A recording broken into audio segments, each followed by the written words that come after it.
try to be useful. Do things that are useful to your fellow human beings, to the world. It's very hard to be useful. Very hard. Are you contributing more than you consume?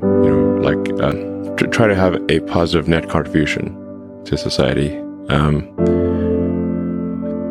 If you can live a useful life, that is a good life. A life worth having lived.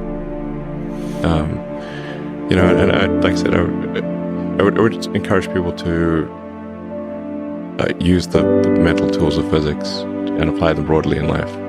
They're the best tools. But I encourage people to read a lot of books. Just read, basically try to ingest as much information as you can,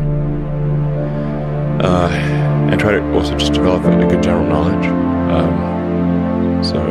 So you at least have like a rough lay of the land of the knowledge landscape. Try to learn a little bit about a lot of things. Because you might not know what you're really interested in. How would you know what you're really interested in if you at least aren't doing a peripheral exploration broadly of the knowledge landscape? And you talk to people from different walks of life and different industries and professions and skills and occupations. Just try to learn as much as possible. Man's search for meaning. I would encourage people to read broadly in many different subject areas,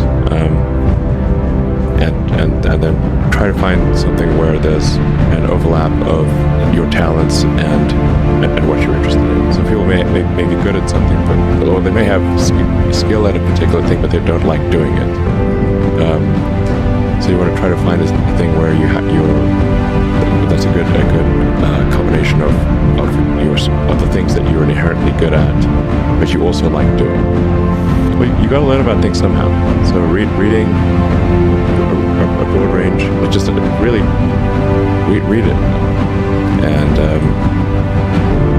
but I put a lot of stock and certainly have a lot of respect for someone who puts in an honest day's work to do useful things.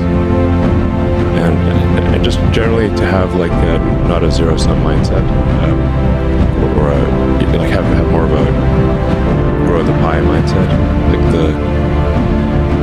If you sort of say when we see people perhaps including some very smart people kind of taking an attitude of doing things that seem morally questionable, it's often because they have at a base sort of axiomatic level a zero-sum mindset, and they, without realizing it, they don't realize they have a zero-sum mindset, or at least they don't realize it consciously.